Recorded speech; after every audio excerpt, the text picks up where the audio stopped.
"I think you're exaggerating," Callan said, folding his hands on the desk like he was praying I'd shut up. He didn't even look at the bruise on my arm, the one my supervisor left when he grabbed me in the storage room 3 days earlier. The marks were still visible, 5 purple fingerprints against my pale skin. Callan leaned back in his chair, wearing the same bored half-smile he'd used on every woman who'd sat in this office before me. I could see it in his eyes, that look of dismissal. "We handle things internally," he added, voice warm but eyes cold as ice. Across from him, my supervisor Brecken smirked like he'd already been cleared of everything. My mouth went dry. My chest tightened. They weren't listening. They never intended to listen to a word I said. I kept my hands clasped together so tightly my nails dug crescents into my palms. They didn't know that my smartwatch had been recording every single word since the moment I walked through that door. And they definitely didn't know that this wasn't the first time they'd chosen him over me. That was the moment I realized with perfect clarity. They handled things internally, but this time, so did I. I left that office shaking so badly I could barely walk.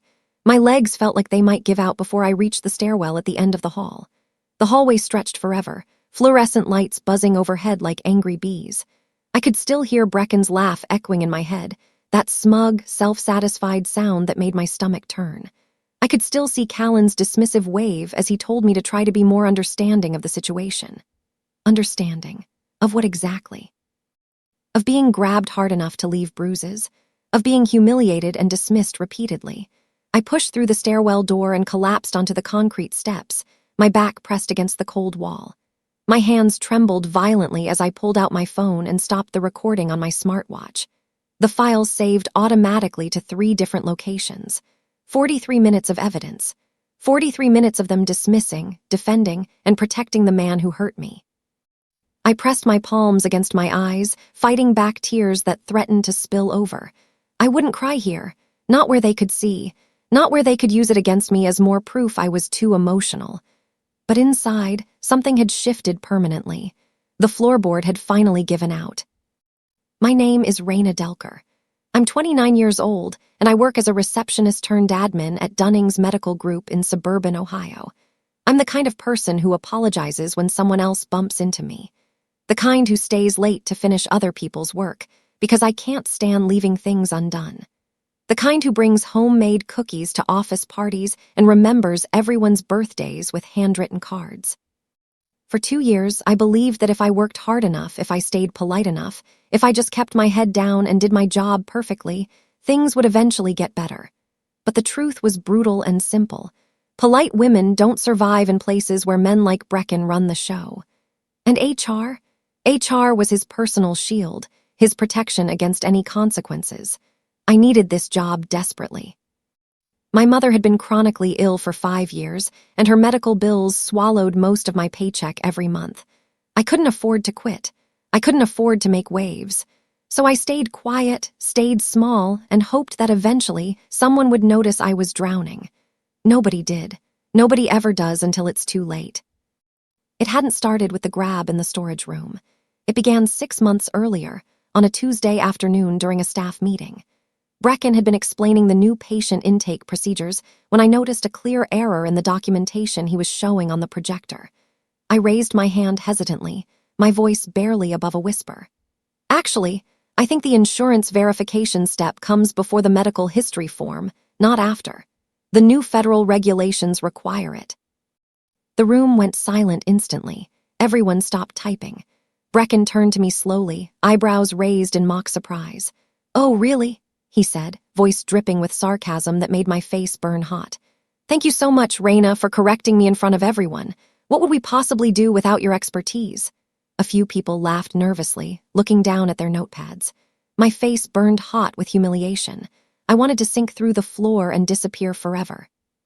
He continued the meeting as if I hadn't spoken, but his eyes kept sliding back to me with something cold and victorious in them.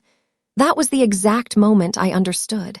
I had challenged him publicly, and he would never, ever forgive me for it. I had made an enemy. After that meeting, everything changed dramatically. Brecken started giving me tasks that had nothing to do with my actual job description.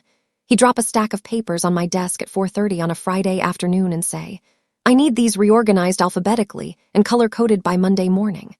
When I tried to explain I had other deadlines, he'd lean against my cubicle wall and smile that thin, cruel smile. Are you saying you can't handle the workload, Raina? Because if you're feeling overwhelmed, we can certainly discuss whether this position is really right for you. The threat was clear and sharp as a knife.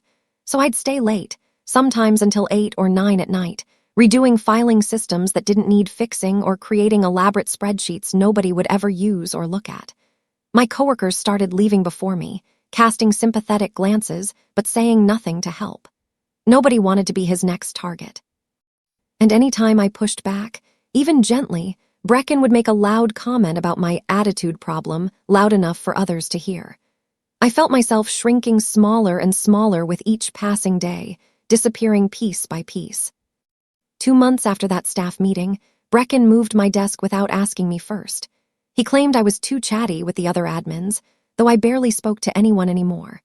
My new spot was in the back corner of the office, wedged between the loud copy machine and a tall filing cabinet that blocked natural light.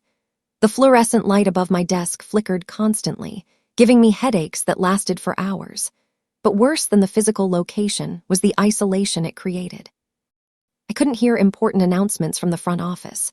I missed impromptu meetings because nobody thought to walk all the way back to tell me. When I asked Brecken about being left out of important communications, he shrugged carelessly.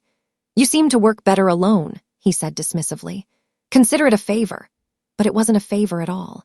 It was a strategy, carefully planned and executed. By cutting me off from information and colleagues, he made me look incompetent to everyone else. I'd show up to meetings I hadn't been told about or miss deadlines for projects I never knew existed. And every time I made a mistake, mistakes caused directly by his intentional isolation, Brecken was there to document it carefully, to add it to some invisible list he kept against me. That's when I went to HR for the first time. I knocked on Callan's door on a Wednesday morning, my hands shaking as I held a folder of careful documentation. I'd written down every incident, every comment, every impossible task, every time I'd been excluded or humiliated. Callan welcomed me with a warm smile and offered me coffee from his personal coffee maker. "What can I do for you, Raina?" he asked cheerfully, like we were old friends having a casual chat. I laid it all out carefully, trying to keep my voice steady and professional. When I finished, Callan nodded thoughtfully, tapping his expensive pen against his desk. "I hear you," he said in that patronizing tone. "This sounds like a difficult situation, but you have to understand Brecken is under a lot of pressure right now. He manages a large team, and sometimes his communication style can come across as harsh when he doesn't mean it that way." He leaned forward, voice dropping to a conspiratorial whisper. "Between you and me, I think if you two just sat down and talked things out honestly, this would all blow over." I left his office feeling smaller than when I'd walked in, like I'd been erased. The storage room incident happened 3 weeks later, on a Friday afternoon when most people had already left. I'd been searching for patient files from 2019 when Brecken appeared suddenly in the doorway, blocking my only exit. "Where's the Anderson file?" he demanded, his voice sharp and cutting through the silence. I turned, startled by his sudden appearance. "I think it's in the archives downstairs. I can check right now." "You think?" His voice was sharp, cutting through the small space like a blade. "You think, do you know how incompetent that makes you sound? Do you have any idea how this reflects on me?" He stepped closer, blocking the doorway completely. The small room suddenly felt tiny, airless, suffocating. "I'm sorry, I'll find it right now. You're always sorry, Raina. Sorry doesn't fix anything. Sorry doesn't make you competent." He moved closer still, his face inches from mine. I could smell his coffee breath. I pressed back against the metal shelving, my heart hammering in my chest. Then his hand shot out suddenly and grabbed my upper arm, fingers digging in hard. "You need to do better," he said quietly, voice like ice. Then he released me and walked away as if nothing had happened. I stood there frozen, unable to move, unable to breathe properly. My arm throbbed where his fingers had been. That night, I stood in my bathroom and photographed the bruise developing on my arm. 5 dark fingerprints bloomed purple against my pale skin, each one a perfect impression of where he'd grabbed me. I took pictures from multiple angles, making sure the lighting was clear and the marks were visible. Then I sat on the edge of my bathtub and stared at those photos for a long time, my phone screen glowing in the dim bathroom light. This was real. This had happened to me. I wasn't imagining things or overreacting. I wasn't being too sensitive like everyone kept saying. A man had grabbed me hard enough to leave marks, and he'd done it because he knew he could. Because nobody would stop him. Because nobody ever had before. I thought about my mother sleeping in the next room, her medication bottles lined up on her nightstand like tiny soldiers standing guard. I thought about our rent, our bills, her next specialist appointment that cost more than I made in a week. I thought about how much I needed this job, and how little that seemed to matter to anyone. Is this what I'm worth to them? I wondered. Just something to be grabbed and dismissed and forgotten. I went back to HR the next morning, a small flicker of hope still burning in my chest. This time, I brought the photos printed on glossy paper. I sat across from Callan and showed him my arm, the bruises now a deeper purple, almost black in the center. "He grabbed me," I said, my voice barely above a whisper. "In the storage room yesterday. He was angry about a file, and he grabbed my arm hard enough to leave these marks." Callan studied the photos with a concerned frown, his brow furrowed dramatically.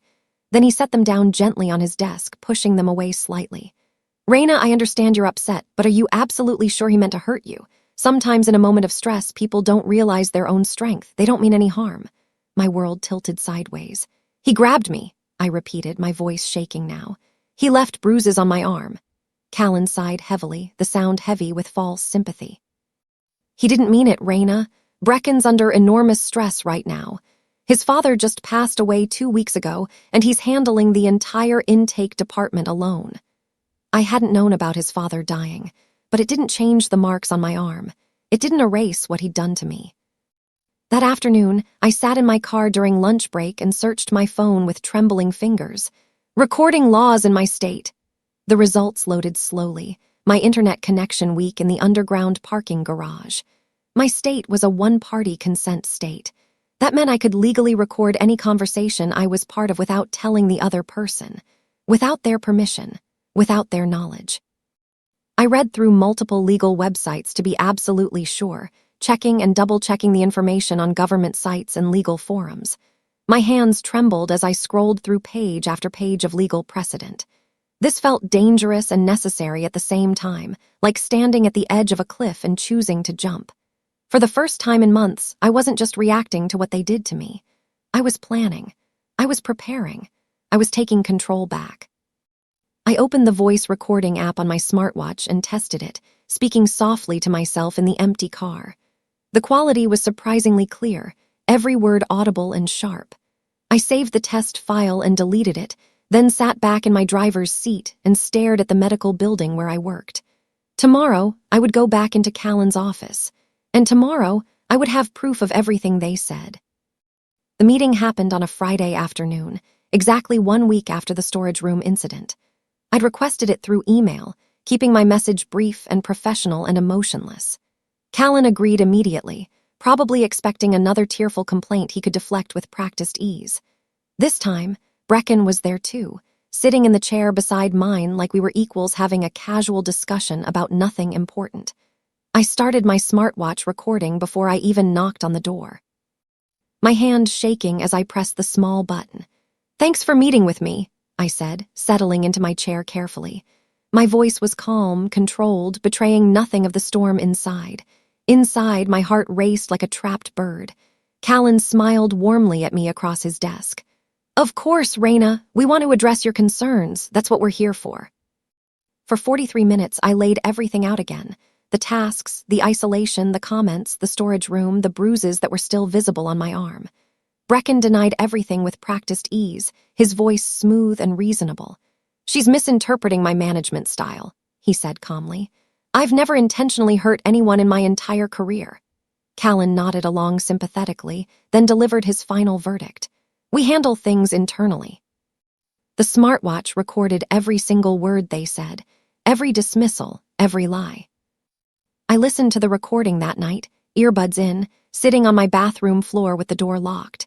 It was somehow worse hearing it played back, hearing their voices without seeing their faces. Callan's voice, so understanding and warm on the surface, was actually condescending and dismissive underneath if you really listened. Brecken's denials were smooth, rehearsed, like he'd done this dance before with other women. And then, at the 30-minute mark, something I'd almost missed during the actual meeting because I'd been so focused on staying calm, Callan said clearly, "Look, we've always covered for Brecken when these situations come up. He's valuable to this organization, very valuable. Always, these situations come up. They knew. They'd done this before, to other women. How many?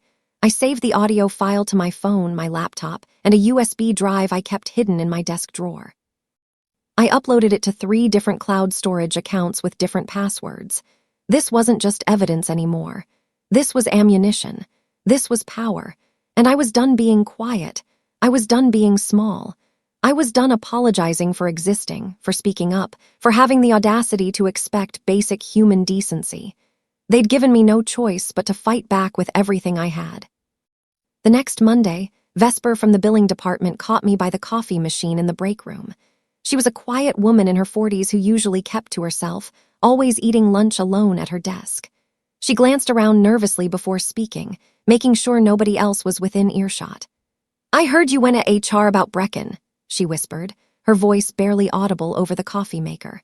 My stomach dropped like a stone. "How did you?" "Word travels in small offices," she said quickly, cutting me off. "Listen, I just wanted you to know. You're not the first. 3 years ago, he made my life absolute hell for 6 months straight. I almost quit. I went to HR twice, sat in that same office, talked to that same man." She paused, her hands shaking slightly as she poured her coffee, the liquid sloshing over the rim. "Callan told me I was being dramatic, that Brecken was just passionate about his work. That I needed to develop thicker skin if I wanted to survive here." She looked at me then, eyes wet with unshed tears. "I never reported the worst of it because I knew they wouldn't believe me. I'm sorry I didn't speak up sooner. I'm sorry I let you walk into that situation alone." She squeezed my hand once and walked away quickly. That conversation changed everything. This wasn't just about me anymore. This was bigger than me. 2 weeks later, the company launched its annual workplace survey through email. It was supposedly anonymous and confidential, sent out every year to gather employee feedback and improve workplace culture. I'd ignored it in the past, assuming nothing would change anyway, that it was just corporate theater.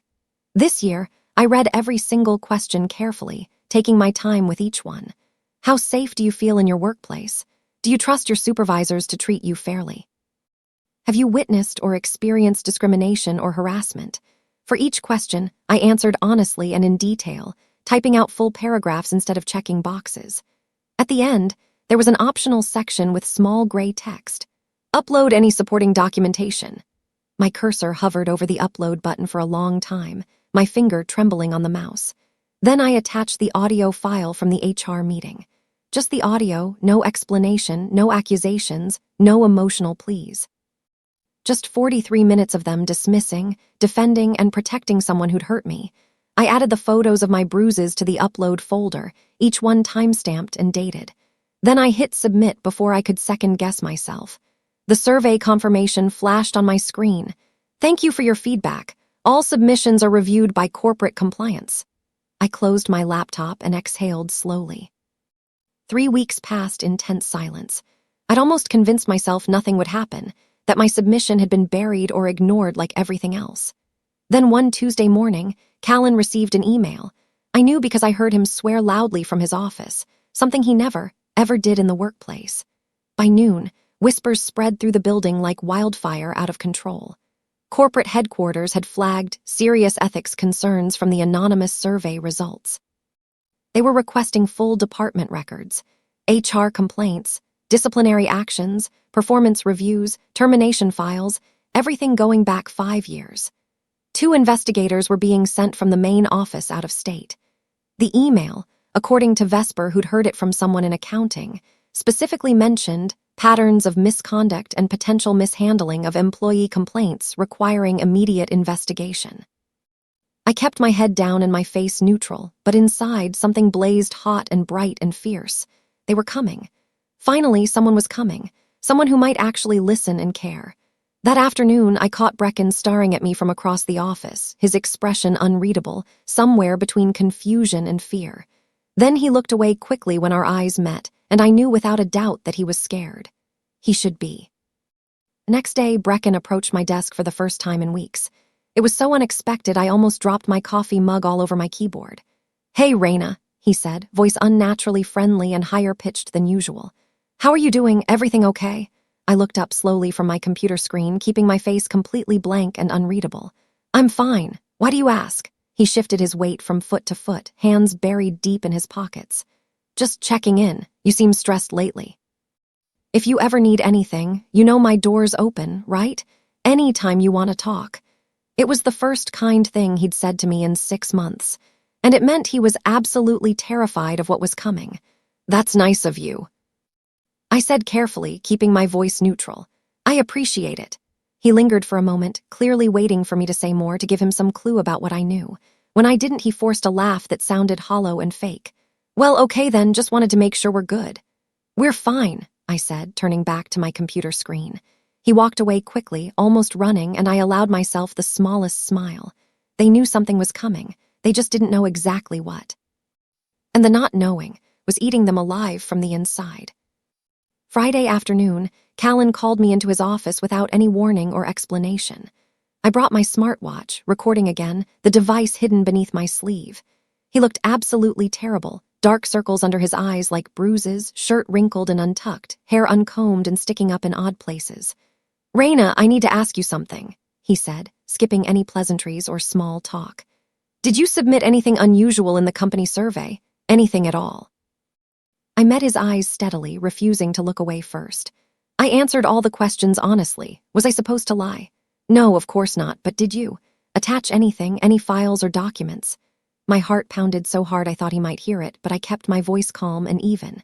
"Everything I submitted was truthful and relevant to the questions asked." "Why? Is there a problem with employees being honest in anonymous surveys?" His jaw tightened, a muscle twitching beneath his skin. "No, there's no problem. He stopped, studying my face intently like he was trying to solve a puzzle, trying to read my mind. Then something shifted in his expression. Fear, pure, undeniable fear spreading across his features. "You should know that corporate takes these surveys very seriously," he said quietly, his voice almost a whisper. "Very seriously." I smiled politely, sweetly. "That's good to know. I'm glad to hear it." He closed his blinds as I left, shutting out the afternoon sunlight completely. The following Monday, 2 women in dark suits arrived from corporate headquarters without any advance notice. Nobody had been warned they were coming. They appeared in the lobby at 8:30 in the morning sharp, introduced themselves professionally to reception, and asked for the conference room immediately. By 9 o'clock, Brecken had been summoned. By 9:30, Callan followed him in. The office buzzed with nervous energy, people whispering and speculating wildly. People pretended to work while straining to hear anything from the conference room. Nothing leaked out through the closed door. The door stayed closed for hours, no breaks, no interruptions, no lunch. At 1 o'clock, one of the corporate investigators approached my desk directly. "Ms. Delker," she said, voice professional but not unkind. "Would you have time to speak with us this afternoon?" My mouth went completely dry. "Yes, of course. 2 o'clock, conference room." She handed me her business card. The name read Kendra Walsh, Senior Compliance Officer. "And Raina, bring anything you think we should see, anything at all." I nodded, unable to speak, unable to form words. This was it. This was really happening. This was the moment everything would either fall apart or finally come together. Everything shifted in that moment, the entire office holding its breath and waiting. At 2 o'clock sharp, I sat across from both investigators in the conference room. They introduced themselves as Kendra and Mallory from Corporate Ethics and Compliance Division. "Thank you for meeting with us," Kendra said, opening a laptop and pulling out a legal pad. "We're conducting a comprehensive review of workplace practices here at this location, and your name came up during our preliminary investigation." I'd brought everything I had. The timeline I'd created documenting every incident with dates and times. Printed emails showing task assignments and passive-aggressive comments. The photographs of my bruises from multiple angles, and my phone with the audio file queued up and ready to play. "Can you tell us in your own words what you've experienced here?" Mallory asked, pen poised over her notepad. So I did. I started with the staff meeting 6 months ago and worked forward chronologically, including every detail I could remember. They took notes, asked clarifying questions, and never once interrupted or dismissed me or told me I was being too sensitive. When I finished, I said, I have a recording from an HR meeting about these issues, about everything I just told you." Their faces hardened visibly. "May we hear it?" I pressed play. For 43 minutes, they listened without speaking, without moving. When it ended, Kendra looked at Mallory, then back at me. "Raina," she said softly, "thank you for coming forward. Thank you for your courage." Over the next week, corporate pulled absolutely everything. Every HR file, every complaint, every disciplinary record, every email that mentioned Brecken's name. Investigators interviewed current and former employees, tracking down people who'd left years ago. I learned later from Vesper that they found a clear pattern spanning years. At least 4 other women had filed formal complaints about Brecken's behavior. All had been dismissed by Callan as misunderstandings, or personality conflicts, or communication style differences. 2 had quit abruptly without any explanation, forfeiting their accrued vacation time and benefits. 1 had accepted a settlement with a non-disclosure agreement attached, but corporate's lawyers found a way around it during the investigation, claiming fraud. The files showed Callan had consistently protected Brecken, burying complaints in locked cabinets and even altering documentation after the fact. There were emails between them, joking about difficult women and drama queens and the monthly complaints. Evidence of a systemic problem, the investigators called it in their preliminary report. Evidence of corruption and cover-up, I called it. The office felt different during that week. Tense. Waiting. Everyone walking on eggshells. Brecken stopped coming to work after the 3rd day, claiming illness. Callan looked like a ghost, pale and hollow-eyed, jumping at every sound. Friday at 4 o'clock sharp, a mandatory all-hands meeting was called. Everyone crowded into the largest conference room we had, murmuring anxiously among themselves. Brecken was there, looking absolutely wrecked, unshaven, pale, eyes darting around the room like a trapped animal. Callan sat in the back corner, face blank and defeated, staring at nothing. Kendra stood at the front of the room with Mallory and the regional director I'd never met before. "Thank you all for coming on short notice," Kendra began, her voice carrying authority. "Following a comprehensive ethics audit of this location, we've identified serious policy violations regarding workplace safety and complaint handling procedures." The room was dead silent. You could have heard a pin drop. Multiple instances of misconduct were found, along with evidence that complaints were systematically ignored or mishandled by local HR management. She didn't name names yet. She didn't have to. Everyone's eyes slid toward Brecken and Callan involuntarily. "Appropriate disciplinary action is being taken effective immediately to ensure employee safety," Kendra continued. "Additional support resources will be provided to all staff in the coming weeks." She paused, looking around the room. "Questions?" Nobody spoke. Nobody moved. Nobody even breathed. The tension was suffocating heavy. After the meeting ended, Kendra pulled Brecken aside into a small office. 10 minutes later, he emerged carrying a cardboard box with his desk belongings hastily thrown inside. A security guard I'd never seen before escorted him through the office to the parking lot. No goodbye speech. No farewell email to the team. No thank you for your service presentation. Just gone, like he'd never been there at all. His termination letter, I learned later from Vesper, who somehow always knew everything, cited verified workplace misconduct and violation of company harassment policies. He was ineligible for rehire at any company location nationwide. As I watched him walk past my desk for the last time, our eyes met briefly. He looked at me with something between pure hatred and absolute defeat, like he couldn't believe this was happening to him. Then he was gone through the front doors. My knees felt weak suddenly. I sat down slowly in my chair, hands shaking uncontrollably. After 6 months of being small and scared and hurt, after weeks of carefully gathering evidence and fighting back through proper channels instead of just giving up, he was gone, removed, erased. It felt surreal. It felt like justice. It felt like I could finally breathe without that crushing weight on my chest, like maybe I mattered after all. The next day, Callan was placed on administrative leave pending further investigation. That investigation lasted exactly 24 hours. By Tuesday morning, he'd been terminated for ethical negligence and failure to maintain required standards of employee protection and safety. The emails they'd found between him and Brecken, the jokes, the dismissals, the deliberate destruction of complaints, the cover-ups, had sealed his fate completely. Corporate also discovered he'd buried detailed reports about Brecken from 3 other women over the past several years. Women who'd left the company rather than keep fighting a system designed to protect their abuser. Women who'd been told they were too sensitive, too dramatic, too emotional, too difficult to work with. Their voices, silenced for so long, finally mattered, finally counted for something real.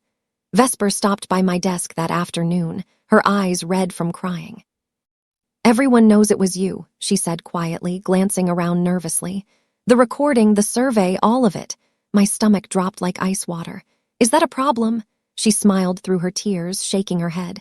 "No, it's not a problem at all. You're a hero to us." Then she hugged me tightly and I felt her shoulders shake. "Thank you," she whispered into my ear. "Thank you for being braver than I was. Thank you for fighting back." 2 weeks later, Kendra called me into the conference room again.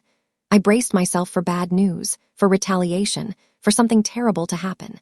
Instead, she smiled warmly at me. "Raina, we'd like to offer you a position. We need someone here who truly understands what went wrong and can help us rebuild better systems from the ground up." She slid a folder across the table toward me.